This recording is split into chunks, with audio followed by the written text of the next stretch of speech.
कृष्ण, दंडवत प्रणाम। ओम नमो भगवते वासुदेवाय।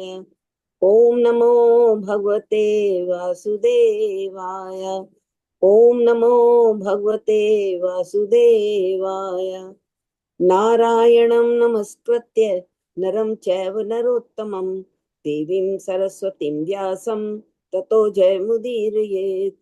नष्टप्रायेषु भद्रेषु नित्यं भागवत सेवया भगवत्युत्तम श्लोके भक्तिर्भवति नैष्ठिकी। कृष्णाय वासुदेवाय देवकी नंदनाय च नंदगोपाकुमाराय गोविंदाय नमो नमः। Hare Krishna. Thank you for this. Thank you, Mataji. Beautiful. Radha Mataji, please take the shloka service. What shloka is it, Mataji? 1.5.26. Okay, 1 minute. Okay. तत्रान्वहं कृष्णकथा प्रगायताम् अनुग्रहेण शृण्वं मनोहरः तः श्रद्धया मे अनुपदं विशृण्वतः प्रियाश्रवस्य अङ्गा मम भवद्रुचिः। तत्रान्वहं कृष्णकथा प्रगायताम् अनुग्रहेण श्रवणं मनोहरः ता श्रद्धया मेनुपदं विशृण्वतः प्रियाश्रवस्यङ्गा मम भवद्रुचिः। Thank you, Mataji. Chanda Mataji, Hindi reading for you.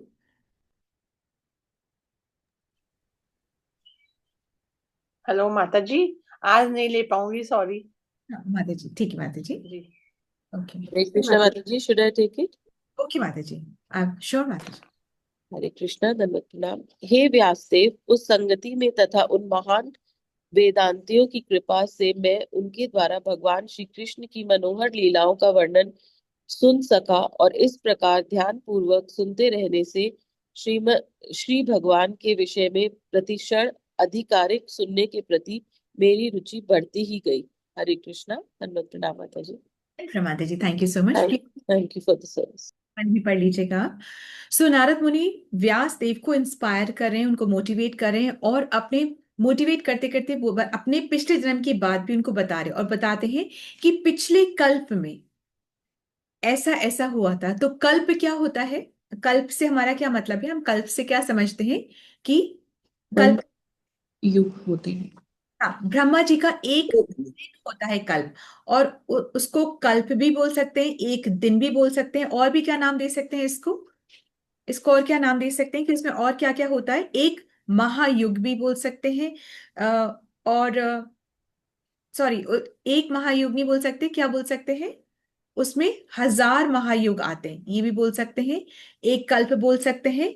और इसमें कितने इयर्स होते हैं? 4.32 अरब वर्ष होते हैं इसके अंदर में। एनीवे, तो बता रहे हैं कि वो ऐसा हुआ था, ब्रह्मा जी के पिछले कल्प में ऐसा हुआ था। ठीक है। अब राणा जी ने ये भी कहा कि मेरे में कुछ ऐसी क्वालिटीज थी जिसकी की वजह से जो ऋषि थे उन्होंने ये ज्ञान मुझे दिया, मैंने उस ज्ञान को सुना। तो सुनना का जो क्वालिटी है वो बहुत ज्यादा इंपॉर्टेंट होती है।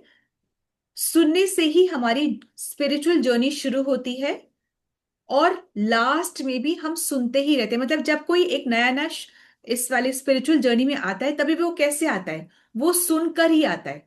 फिर जब वो परफेक्ट होने लगता है या अच्छे से उसको समझ में आने लगती है बातें, तब वो क्या करता है? तभी भी वो सुनता है, और वो एंड तक सुनता ही रहता है। Till the last breath he is listening. तो लिसनिंग बहुत बड़ी और बहुत पोटेंट सेवा है। ये सेवा है, सुनना, ऐसे बैठ करके ध्यान से सुनना, ये बहुत ही पोटेंट सेवा है। इसमें बहुत बल होता है, बहुत शक्ति होती है सुनने में। सुनना सबसे बड़ा है, बोलने से भी बड़ा सुनना है, क्योंकि बोलेंगे तो तब ना जब सुना होगा। तो बोलने से भी बड़ा सुनना होता है। सुनना कलयुग के लिए बहुत ज्यादा बलशाली है। और सुनना किससे है? सिर्फ और सिर्फ बोनाफाइड गुरु से ही सुनना है। तो क्या क्या क्वालिटीज थी नारद जी में? क्या क्वालिटीज थी, हम पहले रिवाइज करें। क्या क्वालिटीज थी? कि उन्होंने सेवा करी, सुन करके बैठे नहीं, उन्होंने सेवा करी। और उनके पास क्या क्वालिटी थी? उनके पास ब्राह्मण वाली क्वालिटी थी। वो, उनका जन्म तो शूद्र परिवार में हुआ, परंतु क्वालिटीज उनमें ब्राह्मण की थी। तो जहां पैदा हुए उससे मतलब नहीं होता है, आप वहां पैदा होके आप क्या कर रहे हो, क्या क्वालिटीज को कल्टीवेट कर रहे हो, ये क्वालिटीज को कल्टीवेट करनी पड़ते हैं। तो क्या क्वालिटीज आप कल्टीवेट कर रहे हो, वो फिर आपका डिसाइड करता है कि आप भक्ति में आओगे या नहीं आओगे, प्रगति करोगे या नहीं करोगे, या फॉल डाउन के बाद आप वापस उठोगे या नहीं उठोगे, ये डिसाइड करता है। तो ब्राह्मणिकल क्वालिटीज क्या थी कि वो शांत स्वभाव था उनका, दांते मतलब उनकी जो इंद्रियां थी वो कंट्रोल में थी, और क्या था, अनुवंते मतलब वो obedient child, he was an obedient child, और क्या था, अल्पभाषी, वो कम बोलते थे। ठीक है, तो इसलिए ये सारी क्वालिटीज थी, तो ऋषियों ने भी उनको ज्ञान दिया। तो 4 महीने के लिए वो ऋषि आकर के रुके, और उसमें उन्होंने कृष्ण की कथा पे डिस्कशन करा, कृष्ण की कथा उन्होंने गाई, जो कि नारद जी ने सुनी। और प्रभुपाद जी कहते हैं कि सुनने से ही किसी की भी जो डिवोशनल जर्नी होती है वो शुरू हो जाती है। तो अब जो फर्स्ट वर्ड है वो है तत्रान वहम, मतलब कि वहां वहम, अहम मतलब कि वहां पर मैंने क्या किया, वो जो साधु जन आए थे उनका संग किया, उनका उनसे मैंने एसोसिएट किया। ठीक है, फिर क्या करा कि कृष्ण कथा, वो क्या करे थे, कृष्ण कथा प्रगायत, प्रगायत मतलब कृष्ण कथा वो गा रहे थे। फिर क्या, अनुग्रहण, तो उनकी कृपा से मैं सुन पाया, मतलब उन्होंने ये नहीं सोचा कि अरे बच्चा तुम जाके खेलो, तुम उधर हटो, यहां से जाओ, तुम हमारी प्रीचिंग में, हमारी कथा में बाधा पड़ी है। ये उनकी कृपा थी कि उन्होंने मुझे अलाउ कर दिया सुनने के लिए, तो उनकी कृपा से मैं सुन पाया। उसके बाद में क्या है, श्रवण, श्रवण मतलब कि मैं सुन पाया। उसके बाद में क्या, मनोहरा, मतलब कि उन्होंने कथा भी ऐसे वाले स्टाइल से कही, ऐसे वाले भाव में कही कि वो बहुत ही मनोहर था। मनोहर था मतलब कि मेरे हृदय में कृष्ण के प्रति प्रेम उत्पन्न हो गया, ऐसा स्टाइल था। ऐसा स्टाइल नहीं था कि मुझे उस स्पीकर के प्रति प्यार हो गया, ऐसा नहीं। वो उनका स्टाइल इतना मनोहर था कि वो जो विषय बोल रहे थे उस विषय के प्रति मेरे मन में प्रेम उत्पन्न हो गया। अदरवाइज स्पीकर्स क्या, कई बार ऐसे होता है कि स्पीकर्स खुद इतना स्टाइल में बोलते हैं कि वो खुद अट्रैक्ट हो जाते हैं, मतलब वो जो ऑडियंस होती है वो स्पीकर से अट्रैक्ट होते हैं, विषय से अट्रैक्ट नहीं होती। पर उन्होंने ऐसा बोला कि वो जो सब्जेक्ट मैटर था उससे अट्रैक्ट हो गए। कौन, नारद जी उससे अट्रैक्ट हो गए। तह श्रद्धा, और उसको सुनने से मुझ में श्रद्धा आ गई, उसको सुनने से मुझ में श्रद्धा आ गई। फिर मैंने कितना सुना, कितना सुना मैंने, अनुपदम, अनुपदम मतलब मैं बार बार सुनता गया, श्रद्धा से मैं बार बार उसको सुनता गया। फिर है विश्रवता, मतलब मैंने ध्यान से सुना। ये ध्यान से सुनना क्या होता है, ध्यान से सुनने का मतलब होता है कि मैंने सुना, सुनने के बाद मैंने उस पर मनन करा। जैसे गाय पहले खा लेती है ना, फिर जुगाली करती है ना, चबाती रहती चबाती रहती चबाती रहती। तो मैंने जो सुना फिर उस पर मैंने मनन किया। ध्यान से सुनने में 3 स्टेप्स होते हैं। ध्यान से सुनने में सुनना मतलब ऐसे थोड़ा सा जैसे आगे बैठ के सुनते हैं ना, जैसे आप लोग सब सुन रहे हैं एक्चुअली में, तो आप बहुत ध्यान से सुनते हैं। ये आपकी बहुत बड़ी प्रतिभा भी है, ये आप पर कृपा भी है, दोनों है, तभी आप सुन पा रहे हैं। ठीक है, तो नंबर सुनने के 3 स्टेप्स होते हैं। एक, बहुत ध्यान से थोड़ा सा ऐसे आगे होके सुनते ना, बहुत ध्यान से सुनना, सुनने के बाद उस पर मनन करना, और मनन करने के बाद एक और स्टेप होता है। वो स्टेप क्या होता है कि निधि ध्यासना, मतलब कि उसको अपने जीवन में कैसे उतारूं, ऐसा मेडिटेट करना, डीप मेडिटेशन करना, ये होता है ध्यान से सुनना। सिर्फ क्यूरियोसिटी के लिए अगर हम सुनते हैं ना कि अच्छा उसका ये आंसर होगा, अगर कभी मुझसे कोई पूछेगा मैं ऐसे बता दूंगा, सिर्फ क्यूरियोसिटी के लिए सुनना काफी नहीं होता, उसको अपने जीवन में कैसे उतारना है, ऐसे सुनना। और फिर नारद जी बोलते हैं श्रद्धा मुझ में आ गई। तो जब श्रद्धा आती है तो ये एक स्टेप होता है ऊपर चढ़ने का। 9 लैडर्स ऑफ भक्ति होते हैं ना, 9 स्टेप्स होते हैं। तो सबसे फर्स्ट क्या होता है कि मन में श्रद्धा आना। जब श्रद्धा आती है मन में, तब हम क्या करते हैं, हम आगे स्टेप से बढ़ते रहते हैं। श्रद्धा होती है, फिर हम साधु संग करते हैं, फिर भजन क्रिया करते हैं, फिर अनर्थ निवृत्ति होती है, फिर हमारे अंदर निष्ठा आती है, फिर रुचि आती है, फिर भाव आता है, फिर प्रेम आता है। तो ये वो एक स्टेप पे चढ़ ही गए, एक लैडर पे चढ़ गए आगे भक्ति भाव में आगे बढ़ने के लिए। ठीक है, तो कहा जा रहा है कि ध्यान से सुनना बहुत इंपॉर्टेंट। ध्यान से सुनने में क्या 3 स्टेप्स आते हैं, एनीबडी रिमेंबर्स कि क्या स्टेप्स आते हैं 3? सुनना, श्रवणम, मननम, और निधि और निधि ध्यासनम, इज दैट ओके? निधि ध्यासनम ये आते हैं, ठीक है। जब हम ऐसे करते हैं तब हमें भक्ति समझ में आती है। और आपको पता है एक चीज की, कभी कभी, ध्यान से सुनिएगा, कभी कभी भगवान अपनी प्लानिंग में ही, ये उनकी प्लान का ही पार्ट होता है कि अपनी प्लानिंग में ही भगवान भक्त को थोड़ा गिरने देते हैं। ठीक उसी प्रकार जैसे माँ अपने बच्चे को, जब बच्चा चलना सीखता है ना, तो थोड़ा थोड़ा गिरने देती है, हर वक्त उसको पकड़े नहीं रहती।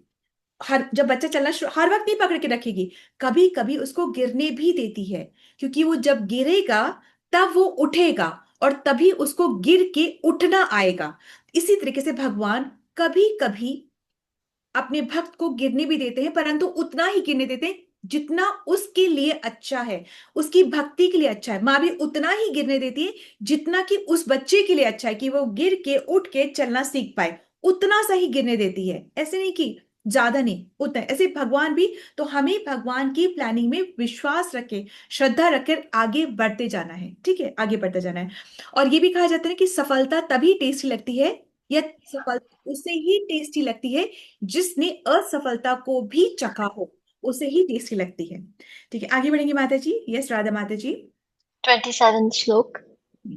तस्मिंस्तदा लब्धा रुचिर्महामते प्रियाश्रवस्य कलितामतिर्मम ययाहम् एतत् सद् असत् स्वमायया पश्ये मयि ब्रह्मणि कल्पितं परे। तस्मिंस्तदा लब्धा रुचिर्महामते प्रियाश्रवस्य कलितामतिर्मम ययाहम् एतत् सद् असत् स्वमायया पश्ये मयि ब्रह्मणि कल्पितं परे। यस माता जी, हिंदी ट्रांसलेशन श्वेता माता जी। हे महामुनि, जैसे ही मुझे श्री श्री भगवान का आस्वाद प्राप्त हुआ, मेरा ध्यान श्री भगवान का श्रवण करने के प्रति अटल हो गया, और जैसे ही मेरी रुचि विकसित हो गई, मुझे अनुभव हुआ कि मैंने अज्ञानतावश ही स्थूल तथा सूक्ष्म आवरणों को स्वीकार किया है, क्योंकि श्री भगवान तथा मैं दोनों ही दिव्य है। हरे कृष्णा, दंडवत प्रणाम माता जी। अब ये बता रहे, नारद जी बता रहे हैं कि मुझे ना रुचि आ गई, तो फिर उसके बाद क्या हुआ? रुचि आ गई तो फिर क्या हुआ? अब जब रुचि आ गई तो मुझे भगवान जो है वो अच्छे लगने लग गए, मुझे भगवान की बातों में इंटरेस्ट आने लग गया, ऐसा होने लग गया। तो फिर कह रहे, तस्मिन, तस्मिन मतलब ऐसा होने पर, मतलब रुचि आने पर, लब्धा रुचि मतलब रुचि जब मुझे प्राप्त हुई तब, महात्मने, महात्मने मतलब हे महामुनि, असखिलता मति मतलब फिर मैं अपने गोल से फिसला नहीं, मतलब सखिला मतलब लेता मतलब कि फिसल जाना, असखिलता मतलब कि मैं फिसला नहीं, मैं अपने गोल पर अडिग रह गया, फिक्स्ड हो गया, मैं अपने गोल पे फिक्स्ड हो गया।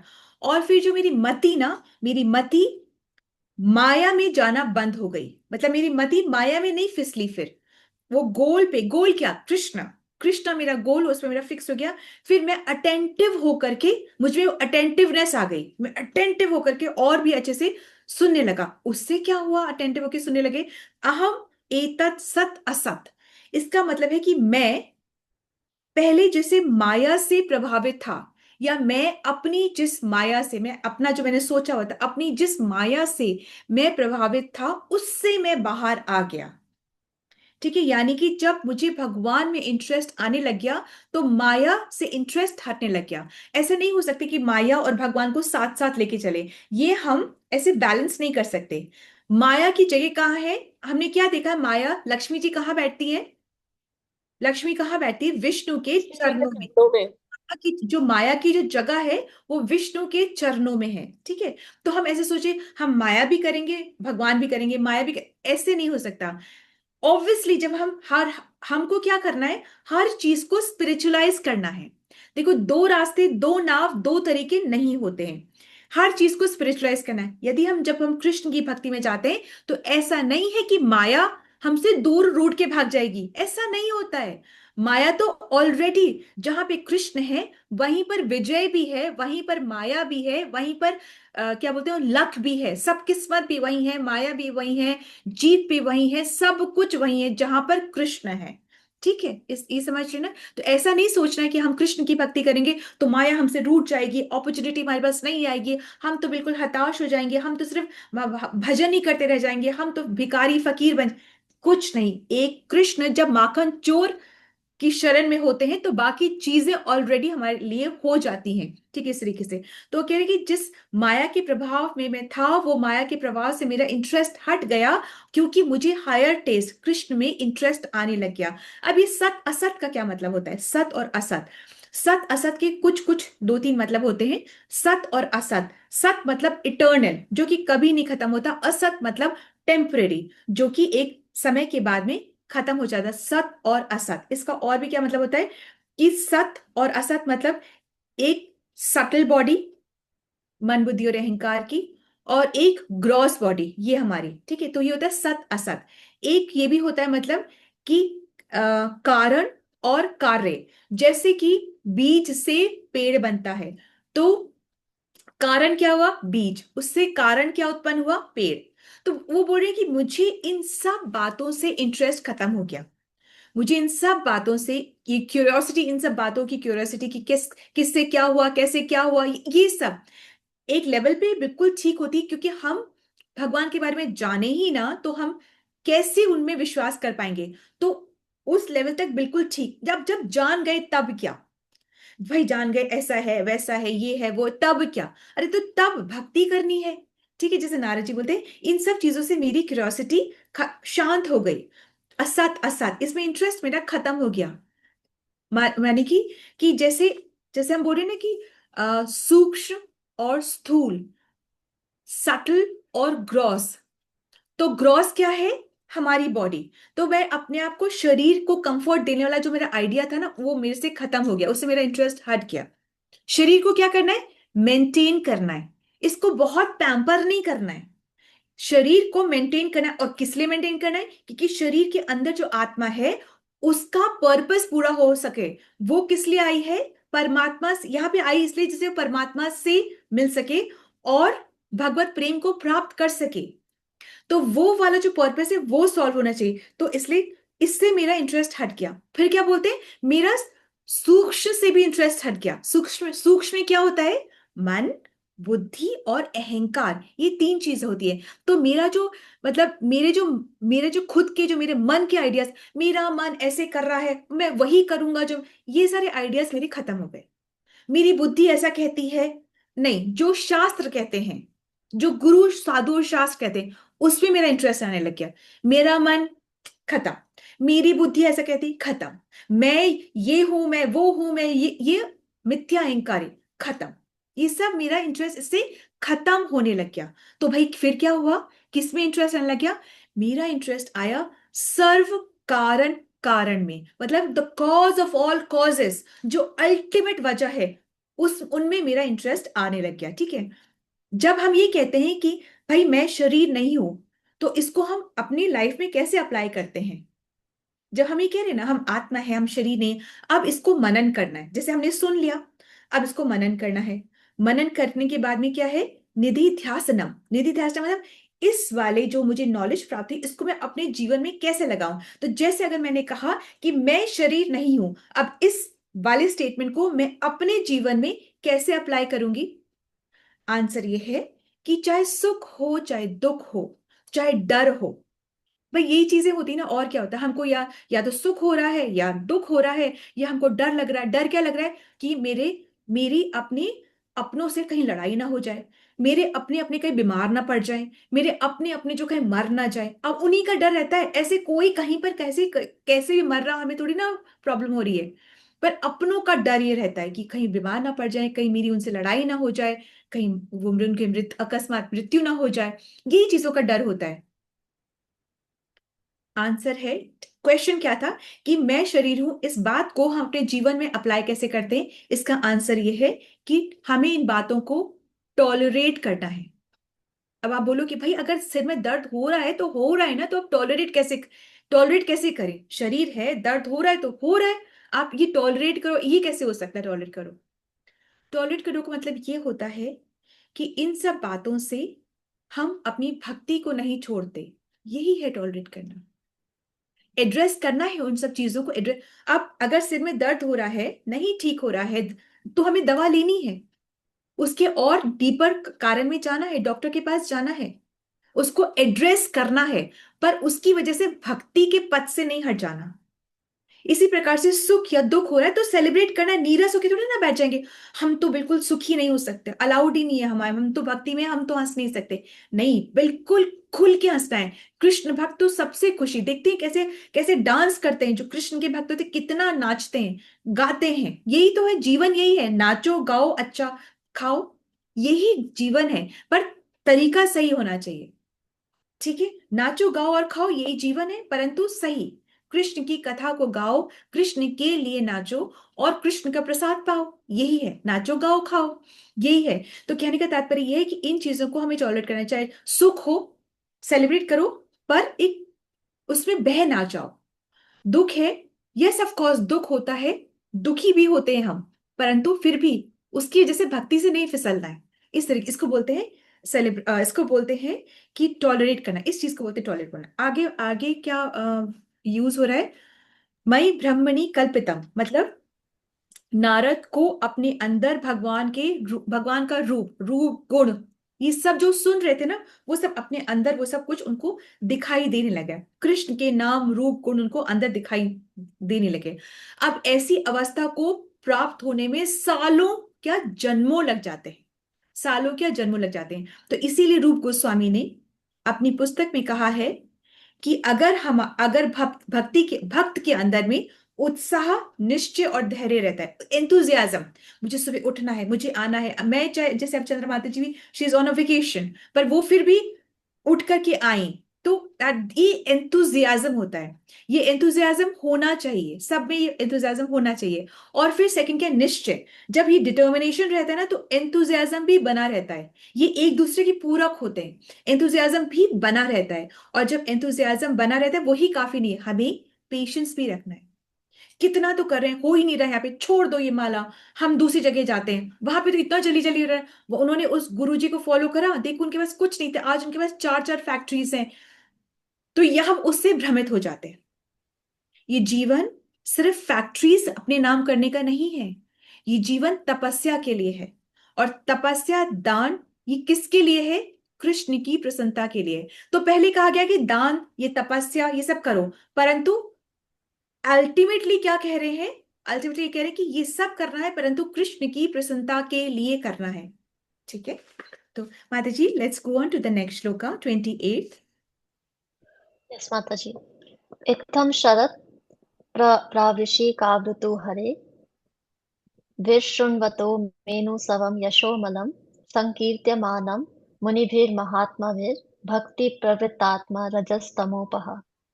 इत्थं शरत् प्रावृषिकावृतो हरे विशृण्वतो मेनुसवं यशोमलं संकीर्त्यमानं मुनिभिर्महात्मभिः भक्तिप्रवृत्तात्मा रजस्तमोपः। इस प्रकार वर्षा तथा शरद दोनों ऋतुओं में मुझे इन महामुनियों से भगवान श्री हरि की निर्मल कीर्ति का निरंतर कीर्तन सुनते रहने का सुअवसर प्राप्त हुआ। जैसे ही मेरी भक्ति का प्रवाह होने लगा कि मैं रजोगुण तथा तमोगुण के सारे आवरण विलुप्त हो गए। हरे कृष्णा माता जी। हे कृष्ण माता जी। अब उसके बाद क्या हुआ, ये जो सब कुछ हुआ आपके साथ में नारद जी, तो उसके बाद में क्या हुआ, तो नारद मुनि अब कहते हैं कि इत्थम मतलब जब मैंने सुना ये सब, जब मैंने ये सब सुना, शरद कब सुना, शरद ऋतु में सुना, प्रावर्ष, प्रावर्ष मतलब बारिश, शरद ऋतु में उस टाइम बारिश हो रही थी, तभी तो जो चतुर्मास लिया था, चतुर्मास में एक्चुअली उस टाइम पे इतनी कीचड़ हो जाती है, इतने ज्यादा इंसेक्ट्स, एंड्स, चींटियां वगैरह सब रेप्टाइल्स इंसेक्ट्स होते हैं, कि जब अगर ये चलते रहते हैं तो इनके पैरों से दब के पाप हो सकता है, चींटियां मर जाएंगी तो पाप हो सकता है, इसलिए अवॉइड करते हैं चलना और एक जगह पे अपने आप को पार्क कर देते मुनीजन। ठीक है, तो शरद ऋतु में जब बारिश हो रही थी तब तब हरि, किसके बारे में सुना, हरि के बारे में सुना। वृषणवतो, कैसे सुना, निरंतर, वृषणवतो मतलब निरंतर, कैसे सुना, निरंतर मैं सुनता ही रहा, सुनता ही रहा। यानी मैंने सुनने की सेवा उन ऋषियों के, उन मुनियों के प्रति की। अभी आप लोग भी सुनने की सेवा कर रहे हैं। आप भी, ये सेवा है, बहुत बड़ी सेवा है कि आप सुनने की सेवा कर रहे हैं। ठीक है, ये अपने आप में कौन देख रहा है सुनने की सेवा करे? भगवान कृष्ण देख रहे हैं, उनके रजिस्टर में सब नोट हो रहा है। ठीक है, नहीं अच्छा लग रहा, कितने लोगों को नहीं अच्छा लग रहा कि हम सुबह उठ के सुन रहे हैं, ये हो रहा है, वो हो रहा है, कोई बात नहीं। कृष्ण को अच्छा लग रहा है ना, धीमे धीमे उनके हृदय में भी कृष्ण है, तो वो भी उनको ऐसी मति देंगे कि उनको भी अच्छा लगने लग जाएंगे। और आज वो जिस बात से द्वेष करे, कल वो उसी बात को, आपको ही वो फॉलो करने लग जाएंगे। सो इसलिए जो राइट है उस पर आप चलते रहे। कैसे? टॉलरेट करते हुए, भक्ति से गिरे नहीं, टॉलरेट करते हुए चलते रहे। यशो अम्लम, यशो अम्लम मतलब कि मैंने जब पाप रहित भगवान के उस यश को सुना तो मेरे भी पाप नष्ट हो गए। हम जैसा संग, जैसा सुनते हैं, हमारे साथ भी वैसे होने लग जाता है। जब हमने वो अमल कथा सुनी, पाप रहित कथा सुनी, तो मेरे भी पाप नष्ट होने लगे। ऐसा सबके साथ हो रहा है, खाली उनके साथ नहीं हुआ है। हम जो भागवतम का एक श्लोक पढ़ भी रहे हैं ना, देख भी रहे हैं, दर्शन भी करें, पाप जन्मों के नष्ट हो रहे हैं। समझ आना तो बहुत दूर की बात है, समझ तो हर चीज आती भी नहीं है, परंतु जस्ट सुनना, पढ़ना, दर्शन करना, उससे भी हमारे पाप, जस्ट होल्ड करना, ये श्रीमद् भागवतम को जस्ट पकड़ना, पाप नष्ट हो रहे हैं। ठीक है। उसके बाद क्या हुआ? पाप नष्ट होने, उसके बाद क्या हुआ? संकीर्तमानम, मतलब मैं भी, फिर क्या हुआ? मैं भी संकीर्तन करने लग गया। कौन? नारद जी बोले मैं भी संकीर्तन करने लग गया। मुनि फिर महात्मा, महात्मा भी, मतलब मैंने जो मुनियों से सुना वैसा ही संकीर्तन मैं भी करने लग गया। ये तो ऑटोमेटिक लैट स्टेप्स चढ़ते रहते ना। स्टेप्स है भक्ति में आने की। कौन सी स्टेप्स है? फर्स्ट क्या होता है? श्रद्धा।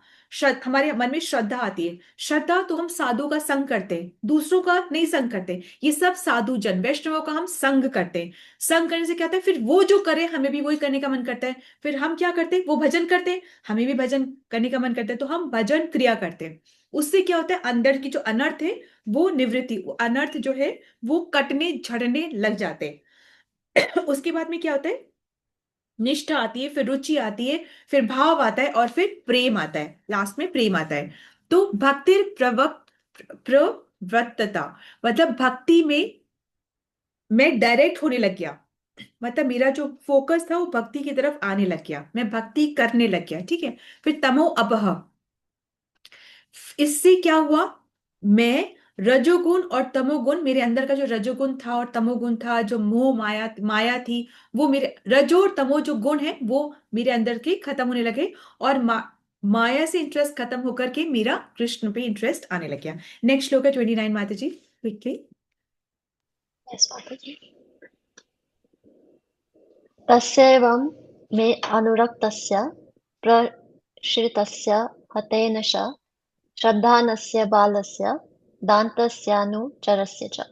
तस्यैवं मनुरक्तस्य प्रश्रितस्य हतेन स श्रद्धानस्य बालस्य दान्तस्य अनुचरस्य च।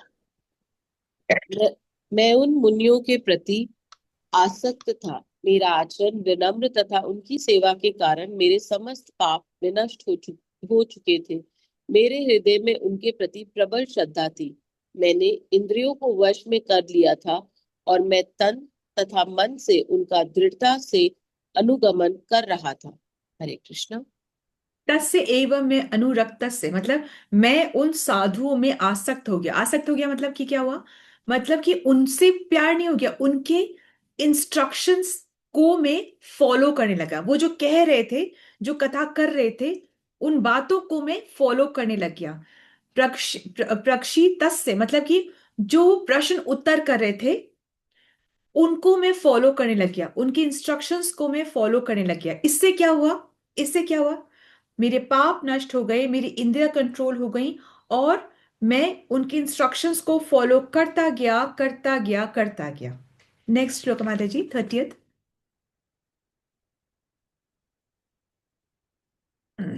राधा माता जी 30th श्लोका। यस माता जी।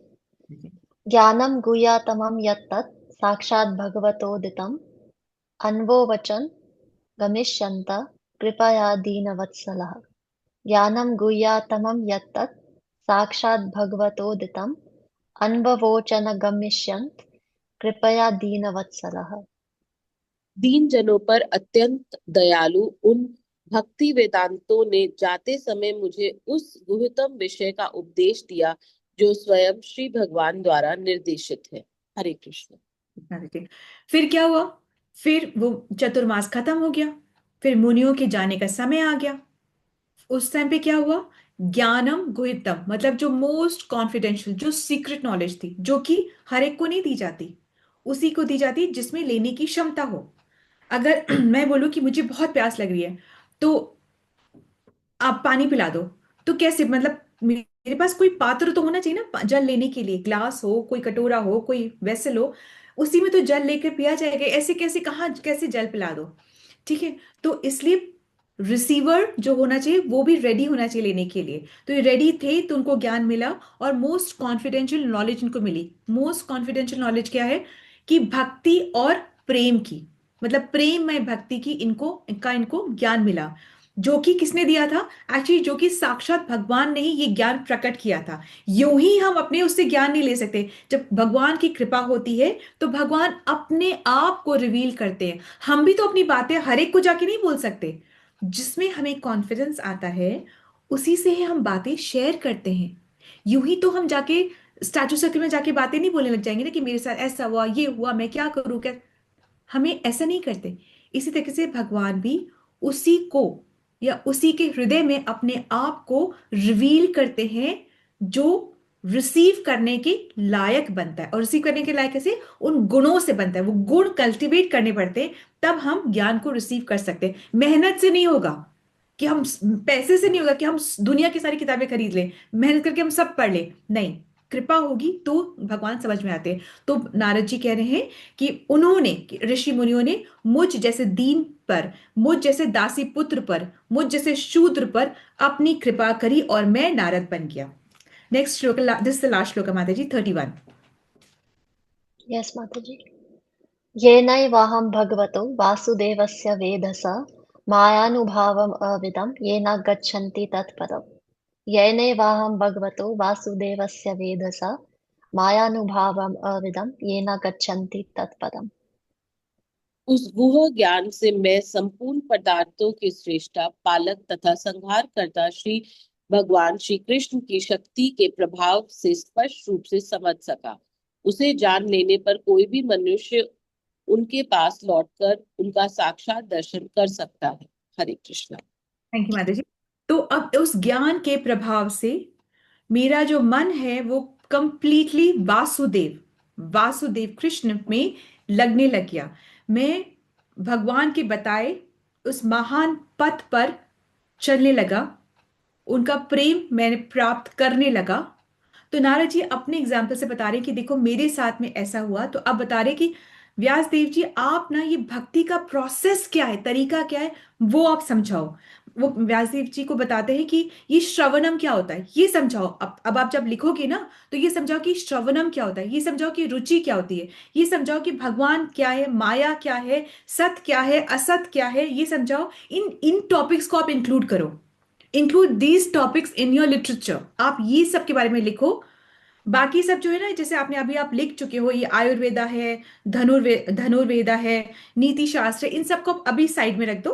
और अभी आप भक्ति के प्रोसेस के बारे में आप लिखना शुरू करो। ठीक है, तो इसके बारे में लिखो। तो ये नारद जी ऐसे इंस्पायर करें। So thank you so much for your attentive hearing. This is a complete austerity, ये तपस्या है। Thank you so much for that. Shri Prabhupada की जय, श्री व्यासदेव की जय, नारद मुनि की जय, श्रीमद् भागवतम की जय। हरे कृष्णा। थैंक यू माता जी, thank you everyone, thank you so much, thank you Radha माता जी। थैंक यू माता जी। हरे Krishna. Any questions you have quickly? Otherwise, we move on to Mangal Dhwani. ठीक। So let's move on to Mangal Dhwani. Thank you, Mataji. Yeah. हरे कृष्णा, सबको दंडवत प्रणाम। जय ओम विष्णुपाद परमहंस परिव्रजाकाचार्य अष्टोत्तर शत श्री श्रीमद अभय चरण विंदम भक्ति वेदांत स्वामी महाराज शीला प्रभुपाद की जय। इस्कॉन बीबीटी संस्थापकाचार्य शीला प्रभुपाद की जय। जय ओम विष्णुपाद परमहंस परिव्रजाकाचार्य अष्टोत्तर शत श्री श्रीमद कृष्ण कृपा मूर्ति भक्ति सिद्धांत सरस्वती ठाकुर प्रभुपाद की जय। अनंत कोटि वैष्णव वृंद की जय। नामाचार शीला हरिदास ठाकुर की जय।